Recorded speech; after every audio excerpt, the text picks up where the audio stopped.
Рейна кенштин агротуризм тарабында эс алып жатабыз. Бул бакчасы экен. Алма бакча. Азыр Манас Парманович менен биргеликте алмаларын көрүп жатабыз. Алмаларына купулу толду, жактырды. Бирок кээ бир жерлерин иштей турган жерлери бар экен. Ошолорда ээсине өзүнүн кеңешин берди. Манас Парманович бул өзү инженер, Кыргызстанда эң алдыңкы агрономдордун бири. Көп жерлерге мына образцовый бактарда отургузган. Бул жакта өзү айланып карап чыгып атат. Мен дагы чейин карайын дедим. Рейна кенштин карлик алмалары. Бай-бай карап коюңуздар. Негизи чындыгында кароо жок деди. Биз күздө бир бутап салабыз. Андан кийин жалаң суу менен эле турат деди. Анан биз жөн эле тууган урук эле бөлүштүрүп өзү эле жейбиз деди. Ушул 80 сотукта алма бар экен карлик. Где-то 15 тонна түшүп калат деди. Андан кийин аны биз тууган уруктарга эле алып жака эле бөлүштүрүп өзүбүзгө алып калып эле ошондой эле кылабыз деди. Эми редко сатабыз дейт. Алмалар жакшы экен.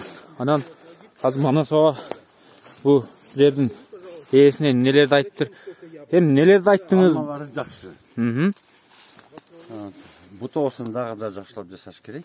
Анан кийин бул карлик экен дагы бираз жакыныраак отургузуп койгон да.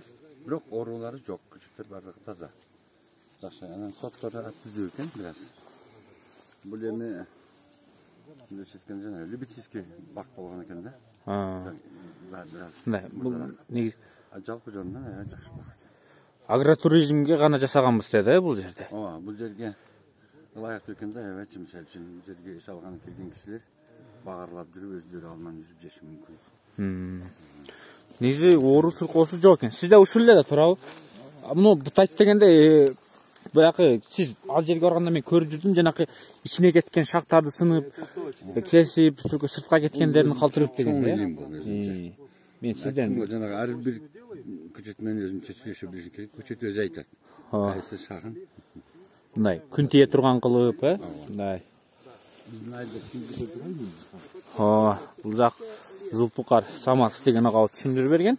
Негизи биздин видеолорго өтүп карасаңыз, Айдаркенде тартканбыз. Алма багын өтө жакшы болчу. Көзүң күйөт. Манас Парманович азыр айтты, эмнелер кылып керек экенин.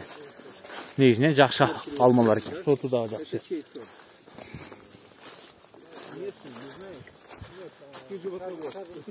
Бул жөн эле мындай хобби үчүн, любительский. Ошол үчүн эле кылынган экен да бул. Бирок жакшы экен. Азыр биздин Россиядан келген өкүлдөр таң калып атат. Карап коюп. Вот это яблоко должно уже быть созревшим. Да? Да. Бул жумшак алма, жегенге өтө ширин экен, биз жедик. Сочный. Они только наливают. Вот сейчас в течение недели мы должны уже собрать яблоки. Отличные яблоки. Сейчас первые холода уже начались. Вот будем собирать сад. Я больше специалист ветеринар, животновод, да, садовод, да, поэтому как мы выяснили, широкую информацию Айбек, по саду не могу дать. Да, Айбек у нас покушали? Ветеринар. Да, классные. Какой из них больше нравился? Мне красная. Красная? Вот таких, ну, да. Размера. Мне вот это нравится. Манас Парманович, что скажете про этот сад? Давайте покритикуем. Да.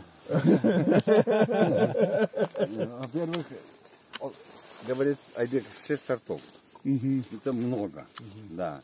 Это, очевидно, любительский сад, посажен для того, что, ну, для себя, для семьи, для туристов.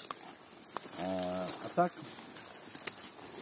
состояние сада говорит о том, что это идеальное место для яблок. 1700 метров над уровнем моря. 1700 метр бийиктикте экен деңизден келине. Ошон үчүн алмалар мындай оорубастан таза дейт. Химикат бир да берилбейт, дары чачылбайт дейт. Табият эми ушундай экен да бул жерде. Манасова айтат, бул жер алмага өтө идеалдуу жер ошон үчүн дейт. Негизи кароосу жок экен да, бул суудан башка эч нерсе коюлбайт экен.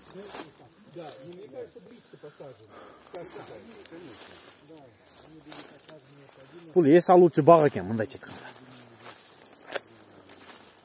айтканда. Алманын сочныйлыгын айтпаңдар.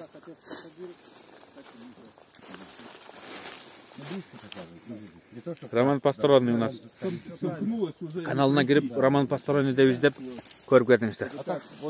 Красный Мамлекеттин кол жерлерин көрсөтүп, азыр Кыргызстан кол жерлерин көрсөтүп атат, поддержка берип кетиңиздер.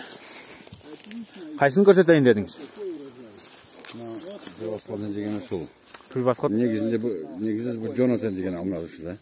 Американын Джонатан деген штаты. Джонатан деген сорт. Бизде 5 жылдыз деп коет, а? 5 жыл. Көчөттөр мындай болот да. Көчөттөрдүн түшүнүгү. Негизи жакшы жерде жайгашкан экен. Келип эс алып кетиш керек. Бул жака туристтер көп келет экен. Туристтер эс алып кетет экен. Азыр эс алып жерлерин көрсөтөм.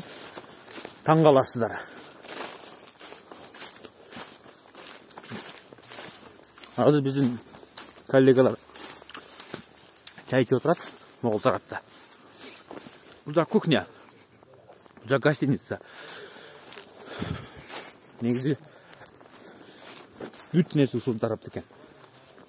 Бул туристтер үчүн агротуризм. Ушул жака келип эс алат.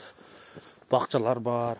Тет жакта мал фермалар, аңгустар, жылкылар, арашан койлор. Мост бар эки тараптын ортосунда. Ушул жака кирип эс алабыз бирөөсө бүгүн кеч. Могул тарапты карап коңуз. Ой.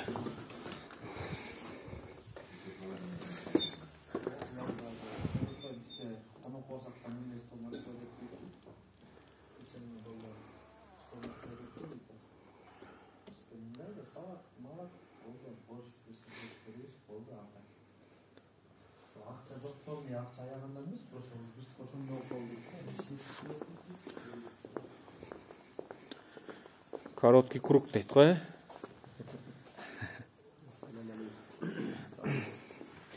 Бул кечки ужин. Ужинден мурунку ужин,